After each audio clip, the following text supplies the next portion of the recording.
لے کے بیٹنگ کر لیا. اب آتے عنوان پہ. ہمارے کو یزید کے بارے میں بولنے کا کوئی شوق نہیں ہے. جس پہ اللہ لعنت بھیجتا اس کے اوپر تقریر کر کے دماغ خراب کون کریں گا؟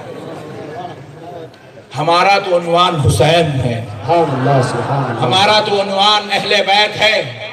مگر دوستو اللہ کے واسطے یہ مولویوں کے چکر میں, یہ ان کے پیچھے ان کے پیچھے جا کر یزید کو دولہا بنانے کی چکر مت چلاؤ, یا آخرت برباد ہو جائے گی, اللہ اور اس کا رسول ناراض ہو جائے گا. آؤ دوستو چلتے ہیں حسین کے پاس. ہمارا حسین آج بھی زندہ ہے. سبحان اللہ. یزید زندہ ہے نہیں. یزید کا خاندان کہاں ہے بولو؟ 500 روپے نا. یزید کا خاندان اتنی ہے. یزید کی کڑی چلی سے نیچے. یزید کا مشن تھا حکومت. کہاں ہے یزید کی حکومت بتاؤ؟ یزید کی نسل کہاں ہے؟ یزید کی اولاد کہاں ہے بتاؤ؟ نہیں ہے. مگر آؤ پلٹ کر میرا حسین کا خاندان کہاں ہے دیکھو.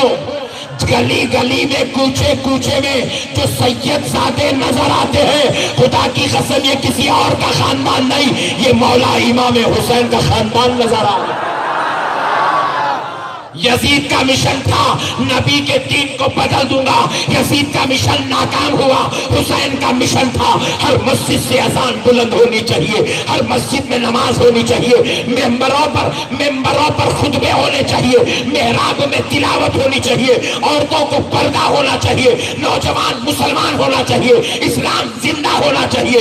خدا کی قسم 1400 سال ہو گئے, یزید کا مشن تو 1 سال بھی نہیں چلا, ایک دہا بھی نہیں چلا, مگر میرے حسین کا مشن 1400 سال سے چل رہا ہے.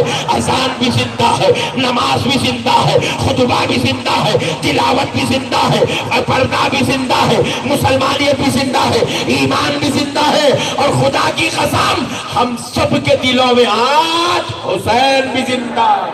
نعرہ تکبیر, نعرہ رسالت, عظمت امام حسین, پیغام حضرت امام حسین, علماء اہل سنت.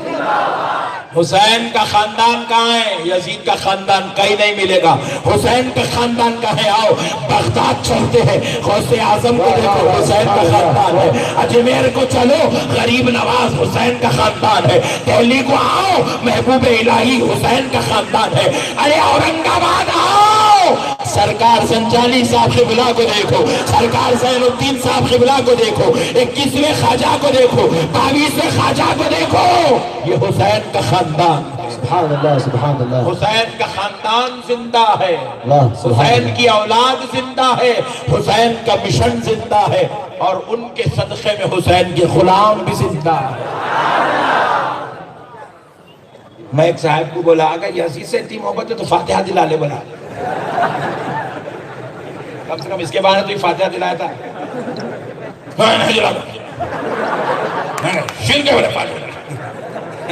تیرے پاس ہائی جیسے لوگ تو فاتحہ دلایا تو ڈبل شرک ہوتا. بولا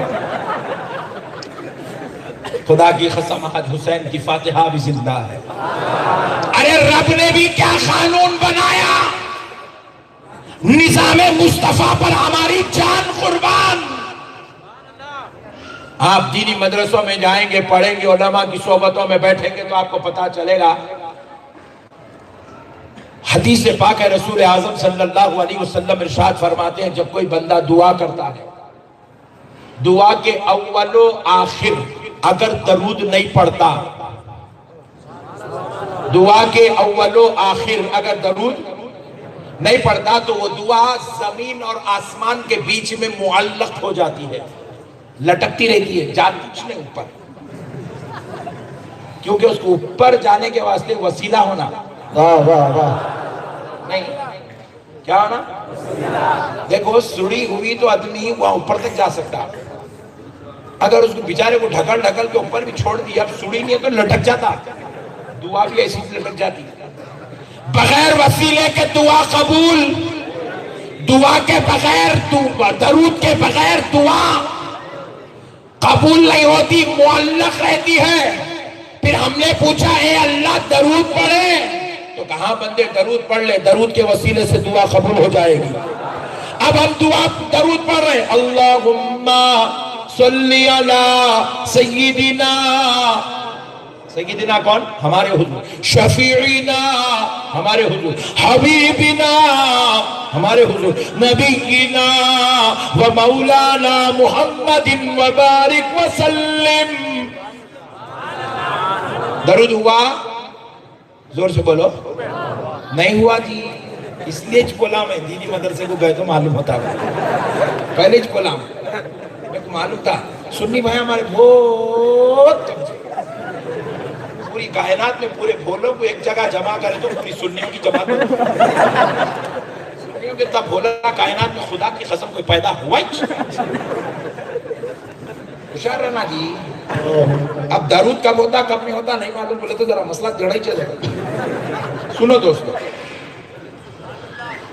دعا کے لیے درود ضروری ہے، اور درود میں اگر کوئی پڑھنے والا اللہم صلی علی سیدنا محمد وعلی آل محمد، آل محمد جب تک نہیں کہتا، آل محمد جب تک نہیں کہتا، خدا کی قسم اس وقت تک درود بھی مکمل نہیں ہوتا۔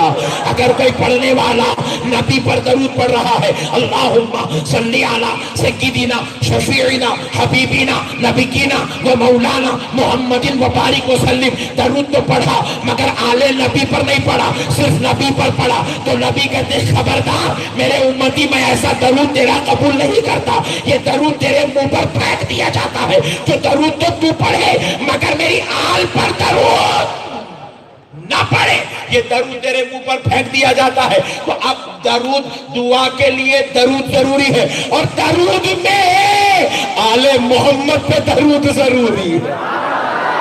اب یہ آل محمد کون ہے؟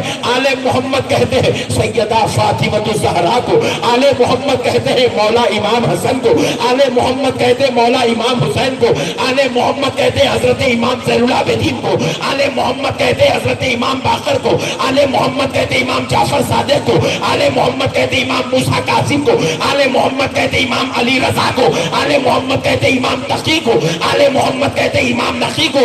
ارے مجھے کہنے دو، آل محمد کہتے ہیں شیخ عبد القادر جیلانی، محبوب سبحانی، قطب ربانی، پیر لاسانی، سرکار غوث اعظم کو آل محمد کہتے ہیں، عطائے رسول ہند الولی سرکار خواجہ معین الدین چشتی غریب نواز کو۔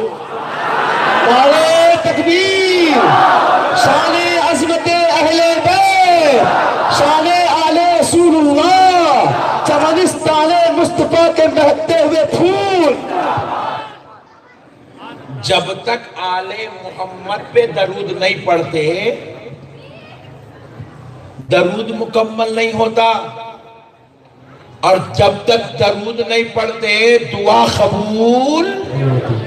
تو پتہ کیا چلا، ہماری دعاؤں کی قبولیت کے لیے بھی، ہماری دعاؤں کی قبولیت کے لیے بھی ہمیں آل محمد سے رشتہ جوڑ کے رکھنا، ان کے بغیر دین مکمل نہیں ہوتا۔ ایک صاحب بولے مسجد میں علی فاطمہ حسن حسین محمد کائی کو بھی ہے، اللہ کا گھر، اللہ کا نام ہے، اللہ کا گھر ہے، اللہ کا نام رہنا، اللہ کے علاوہ کس کا بھی نام نہیں رہنا۔ تو میں بولا اللہ کی عبادت کر رہا تو نماز میں بھی اللہ اللہ ہی کرنا۔ واہ کیا جواب ہے، بہت خوب۔ نماز میں بیٹھ کے اللہم صلی علی سیدنا محمد وعلی آل محمد، سبحان اللہ۔ میں بولا اگر بیٹا اتنی نفرت ہے علی فاطمہ حسن حسین سے، مسجد میں سے نکالنے کی حماقت کر رہا، نماز میں سے نکال لینا۔ واہ کیا بات ہے، نکال سکتا؟ نہیں۔ زور سے بولو۔